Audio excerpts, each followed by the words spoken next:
নমস্কাৰ এই মুহূৰ্তত আহি পৰিছে ৰাজ্যখনৰ বাবে ৰাতিপুৱাৰ কেইবাটাও বিগ ব্ৰেকিং নিউজ। আজি 2 জুলাই অসমৰ লগতে ভাৰতৰ বিভিন্ন প্ৰান্তৰ পৰা এনে ধৰণৰ খবৰসমূহ নিতৌ চাবৰ কাৰণে চেনেলটো সাবস্ক্ৰাইব কৰি ভিডিঅ'টোত এটা লাইক কৰি দিব। এই মুহূৰ্তত জনাই আছো এটা ব্ৰেকিং নিউজ। পতন হ'ব নেকি নীতিশ কুমাৰৰ চৰকাৰ। ওয়াকফৰ বিৰুদ্ধে পাটনা কপাইছে এবাৰ লাখ লাখ মুছলমানে। এটা ব্ৰেকিং নিউজ জনোৱাৰ চেষ্টা কৰিছো। নিৰ্বাচনৰ পূৰ্বে তুলপাৰ লাগিছে বিহাৰৰ ৰাজনীতি। ওয়াকফ সংশোধনী আইনক সমৰ্থন কৰি বিপদত পৰিছে নীতিশ কুমাৰ। নীতিশ কুমাৰক উফৰাই এবাৰ ইণ্ডিয়াই গঠন কৰিব নেকি চৰকাৰ। ওয়াকফ সংশোধনী আইনৰ বিৰুদ্ধে মুছলমান লোকৰ তীব্ৰ প্ৰতিবাদ। লাখ লাখ মুছলমানৰ প্ৰতিবাদত কঁপি উঠিছে এবাৰ বিহাৰৰ পাটনা। ওয়াকফ সংশোধনী আইনৰ বিৰুদ্ধে একগোট হৈছে বিৰোধী দলসমূহ। নিৰ্বাচনৰ পূৰ্বেই তুলপাৰ লাগিছে বিহাৰৰ ৰাজনীতি। আমি জনাই আছো ৰাতিপুৱাৰ আন এটা বিগ ব্ৰেকিং নিউজ। এইবাৰ ধুবুৰীত প্ৰৱেশ নিষিদ্ধ কৰা হৈছে গৌৰৱ গগৈৰ। মুখ্যমন্ত্ৰীক বটল দলিওৱা ঘটনাক লৈ গৌৰৱ গগৈয়ে ক্ষমা নোখোজিলে।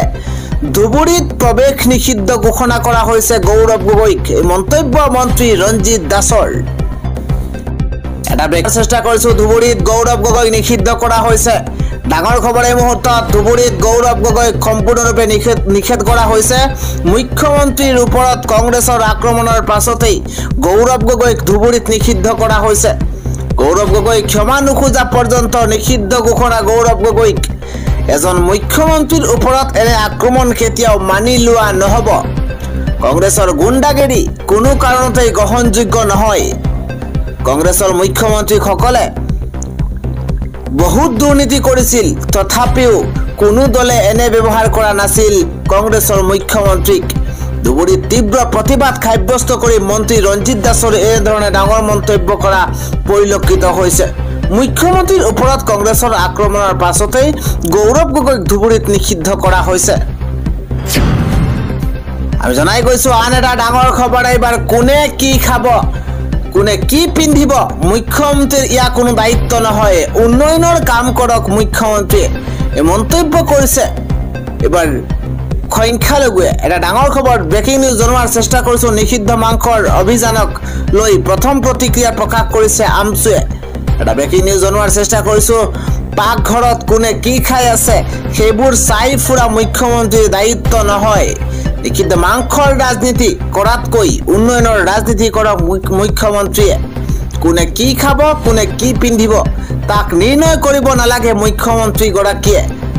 এয়া মুখ্যমন্ত্ৰীৰ নতুন এটা নাটক বুলি আখ্যা দিছে। তেওঁ ভালকৈ জানে ক'ত নিষিদ্ধ মাংস পায়, ক'ত নিষিদ্ধ মাংস খায়। মাংসৰ ৰাজনীতি কৰাতকৈ উচ্ছেদিতক পুনৰ সংস্থাপনৰ কাম কৰক মুখ্যমন্ত্ৰীয়ে। 1971 পিছত বাংলাদেশী বিতৰণৰ ৰাজনীতি কৰক মুখ্যমন্ত্ৰীয়ে। মাংসৰ ৰাজনীতি কৰি পৰিৱেশ উত্তাল কৰি কি লাভ হ'ব তেওঁৰ।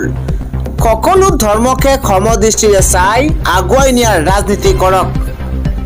নিষিদ্ধ মাংসৰ ৰাজনীতি কৰি গৰিমা লাঘৱ কৰিছে মুখ্যমন্ত্ৰী হিমন্ত বিশ্ব শৰ্মাই। নিষিদ্ধ মাংসৰ অভিযানক কেন্দ্ৰ কৰি এবাৰ প্ৰথম প্ৰতিক্ৰিয়া প্ৰকাশ কৰিছে আমচুৱে। আন এটা খবৰ হৈছে নিযুক্তিৰ প্ৰথম মাহতেই যুৱক যুৱতীৰ একাউণ্টত চৰকাৰে দিব অতিৰিক্ত ধন।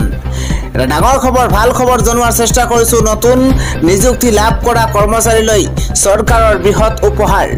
নতুনকৈ চাকৰিত সোমাইছে, দৰমহাৰ লগতে চৰকাৰে দিব অতিৰিক্ত ধন। কেন্দ্ৰীয় চৰকাৰে কেবিনেটত ঘোষণা কৰিছে ELI আঁচনি। 2টা কিস্তিত নতুন নিযুক্তি লাভ কৰা যুৱক যুৱতীয়ে পাব চৰকাৰৰ 15,000ৰো অধিক ধন। নতুনকৈ নিযুক্তি পোৱা যুৱক যুৱতীক সকাহ দিবলৈ চৰকাৰৰ এই ডাঙৰ পদক্ষেপ। ELI আঁচনিৰ বাবে চৰকাৰে খৰচ কৰিব 1.07 কোটি টকা। প্ৰায় 1 লাখ টকা দৰমহা পোৱা কৰ্মচাৰীয়ে লাভ কৰিব এই সুবিধা। প্ৰথম কিস্তিৰ ধন লাভ কৰিব নতুন নিযুক্তি লাভ কৰা প্ৰথম 6 মাহত দুবছৰত দেশত নতুনকৈ 3.5 কোটি নিবনুৱা সংস্থাপনৰ লক্ষ্য কেন্দ্ৰৰ 1.92 কোটিৰো অধিক কৰ্মচাৰীয়ে লাভ কৰিব এই ELI আঁচনিৰ সুবিধা 1.92 কোটিৰো অধিক কৰ্মচাৰী লাভ কৰিব এই সুবিধা ম্যানুফ্যাকচাৰিং সেক্টৰত কাম কৰা নতুন কৰ্মচাৰীয়ে লাভ কৰিব এই নতুন সুবিধা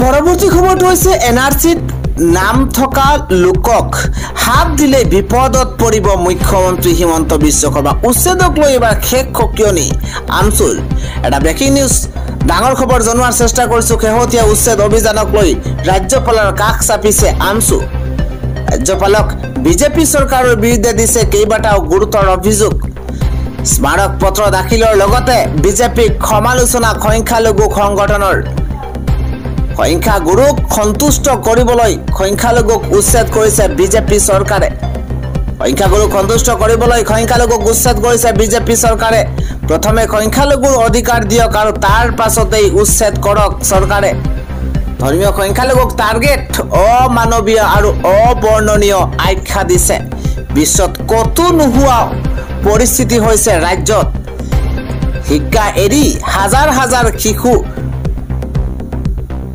তিৰপালৰ তলত দিন কটাইছে সকলো মৌলিক অধিকাৰ কাঢ়ি পেলোৱা হৈছে সংখ্যালঘুৰ পৰা কেৱল ধৰ্মীয় সংখ্যালঘু হোৱাৰ বাবেই টাৰ্গেট কৰিছে বিজেপি চৰকাৰে সংখ্যালঘু দুৰ্বল বুলি ভাবি দমন নীতি গ্ৰহণ কৰিছে এইখন চৰকাৰে কিন্তু সেই আইনো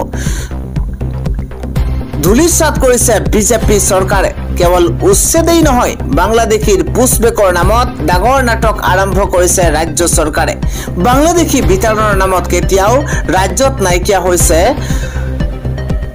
বহু সংখ্যালঘু যাৰ তথ্য নাই প্ৰশাসনৰ হাতত অথবা চৰকাৰৰ হাতত আকৌ NRCৰ নামত সংখ্যালঘুক ধ্বংস কৰিবলৈ ওলাইছে এইখন চৰকাৰে 71ৰ আগত বহু লোকক বাংলাদেশী খজুৱা হৈছে যাৰ NRCও আছে NRCত থকা লোকক যদি হাত দিয়ে ভয়ংকৰ হ'ব পৰিস্থিতি এনেদৰেই চৰকাৰৰ বিৰুদ্ধে খৰব হৈ পৰিছে সংখ্যালঘু সংগঠন আমচু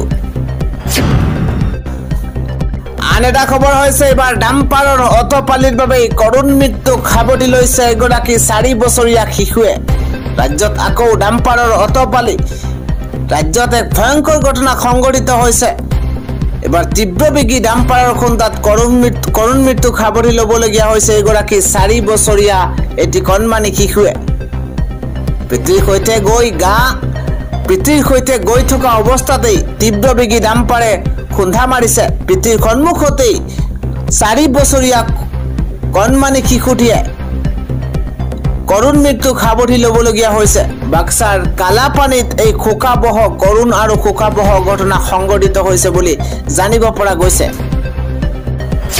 আমি জনাই আছো আন এটা ডাঙৰ খবৰ এবাৰ ৰাজ্যত যেহেতু নিষিদ্ধ মাংস কেন্দ্ৰ কৰি অভিযান অব্যাহত ৰাখিছে আৰক্ষীয়ে কালিৰ দিনটোত দেখিবলৈ পোৱা গৈছে 3খন হোটেলৰ পৰা প্ৰায় 107 কিলোগ্ৰাম নিষিদ্ধ মাংস উদ্ধাৰ কৰিছে খত্ৰনগৰীত একেলগে 107 কিলোগ্ৰাম নিষিদ্ধ মাংস উদ্ধাৰ কৰা কেন্দ্ৰক লৈ এতিয়া চৌদিশে প্ৰতিক্ৰিয়াৰ সৃষ্টি হৈছে এবাৰ বিসমিল্লাহ হোটেল আমি প্ৰথমে নাম জনাইছো 26 কিলোগ্ৰাম নিষিদ্ধ মাংস উদ্ধাৰ কৰা হৈছে জান্নাত হোটেলৰ পৰা 52 কিলো আৰু ডলফিন হোটেলৰ পৰা 27 কিলোগ্ৰাম নিষিদ্ধ মাংস উদ্ধাৰ কৰা হৈছে নিষিদ্ধ মাংসৰ অভিযান চলাবলৈ গৈ চকু কপালত উঠিছে এই মুহূৰ্তত আৰক্ষীৰ খত্ৰনগৰী বৰপেটাতে একেলগে ওলাল 107 কিলোগ্ৰাম নিষিদ্ধ মাংস খত্ৰনগৰী বৰপেটাত একেলগে 107 কিলোগ্ৰাম নিষিদ্ধ মাংস উদ্ধাৰ কৰা হৈছে বৰপেটা চহৰৰ 4খন হোটেলৰ পৰা জব্দ কৰা হৈছে এই বৃহৎ পৰিমাণৰ নিষিদ্ধ মাংস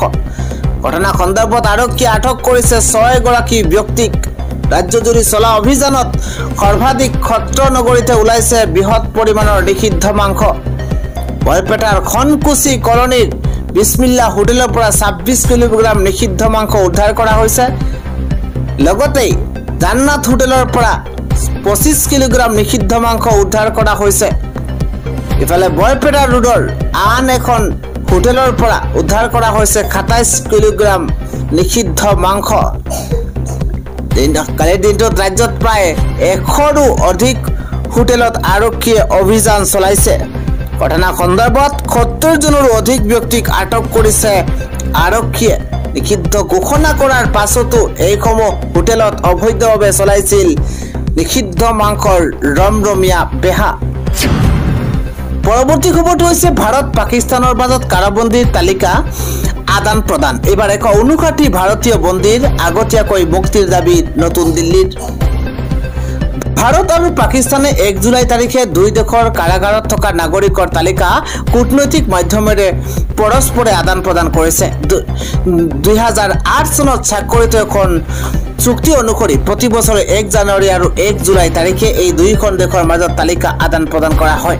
ভাৰতৰ বৈদেশিক মন্ত্ৰালয়ে প্ৰকাশ কৰা তথ্য অনুসৰি ভাৰত চৰকাৰে পাকিস্তানক 382 জন অসামৰিক বন্দী আৰু 81 জন পাকিস্তানী মাছমৰীয়াৰ নাম আগবঢ়াইছে। এইসকলৰ ভিতৰত কিছুমান নিশ্চিতভাৱে পাকিস্তানী নাগৰিক বুলি অনুমান কৰা হৈছে আৰু সকলোৱেই বৰ্তমান ভাৰতীয়ৰ জিম্মাত আছে। ইয়াৰ বিপৰীতে পাকিস্তানে ভাৰতক 53 জন অসামৰিক বন্দী আৰু 193 জন মাছমৰীয়াৰ তালিকা প্ৰেৰণ কৰিছে। তেওঁলোকে হয় নিশ্চিতভাৱে ভাৰতীয় নাগৰিক নাইবা পাকিস্তানে ভাৰতীয় বুলি বিশ্বাস কৰে। ভাৰতীয় চৰকাৰে স্পষ্টকৈ দাবী কৰিছে যে পাকিস্তানৰ জিম্মাত থকা 159 জন ভাৰতীয় বন্দীক আগতীয়াকৈ মুক্তি দিয়ে ঘূৰাই পঠোৱা উচিত, কিয়নো এইসকল ব্যক্তিৰ শাস্তিৰ ম্যাদ ইতিমধ্যে সম্পূৰ্ণ হৈছে। এইসকলৰ ভিতৰত অনেকেই হৈছে মাছমৰীয়া।